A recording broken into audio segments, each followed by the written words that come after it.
We'll begin with the rising insecurity in the country and efforts by security agencies to put an end to attacks that have left several persons killed and many others abducted. The Inspector General of Police, Usman Baba, has now deployed additional police personnel to boost security along the Kaduna-Abuja Highway to reduce constant activities of bandits.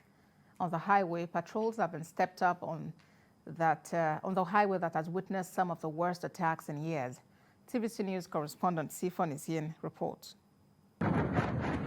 It's about 2 hours, 30 minutes from Abuja to Kaduna. That's about 189 kilometers via the Abuja-Kaduna road.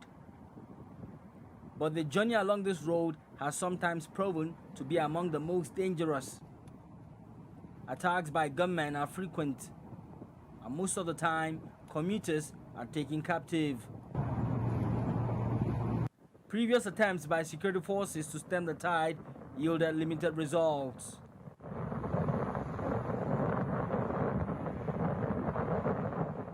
This time, the police are bent on getting it right. Land and aerial patrols are now frequent along the highway.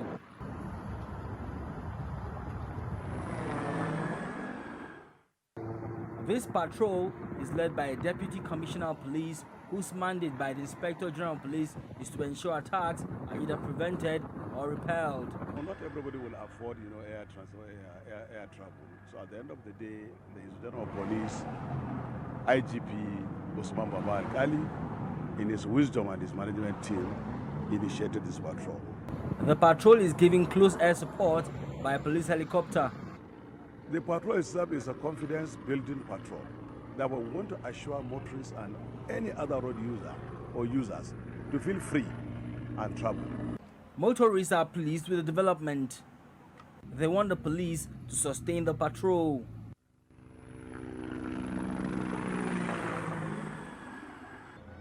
The road they bad, while the security they tight small, maybe too much small, but they too much small. There are indications security has improved on this swathe of the road. But the situation is not the same along the Kaduna-Beningwari road, where attacks are almost daily. Sifon Isien, TVC News, Abuja. The rising insecurity has again caught the attention of lawmakers at the House of Representatives.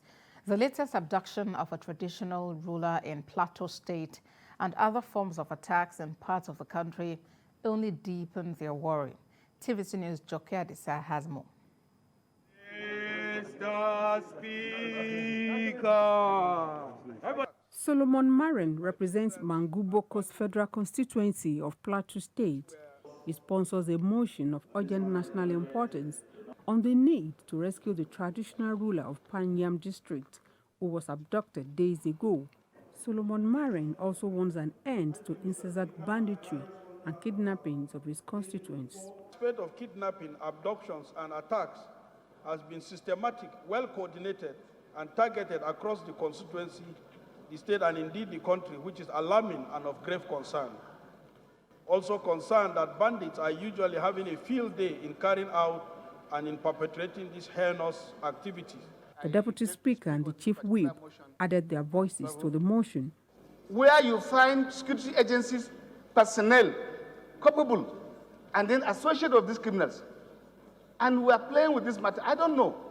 I think we are not helping this country. States that are affected by this security problem of recent should form vigilante groups with the support of their respective state governments, and then also arm them with lighter weapons, having gotten clearance from the Office of the National Security Advisor. In another motion, the House commiserates with the families of the 4 persons who died as a result of storms and floods in Jagata of Kebbi State. Several houses collapsed and electrical installations got damaged as a result of the storm and flood.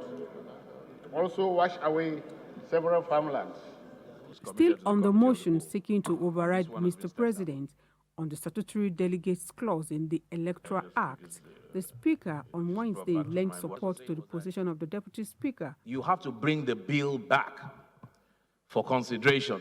But how do you bring the bill back was what I was addressing. You have to bring the bill back by way of a substantive motion.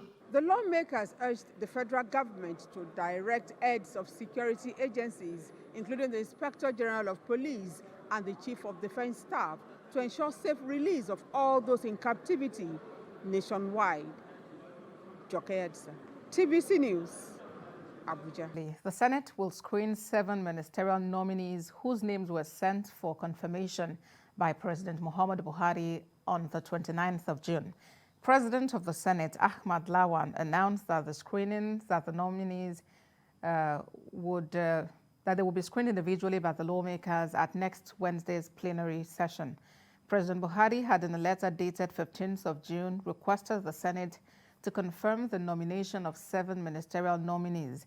The nominees are Henry Iko from Abia State, Umana from Akwa Ibom, Ikuma Joseph from Ebonyi State, Goodluck Nana Obia from Imo, Umar Ibrahim Yakub from Kano, Ademola Adegorioye from Ondo State, and Odum Udi from Rivers State.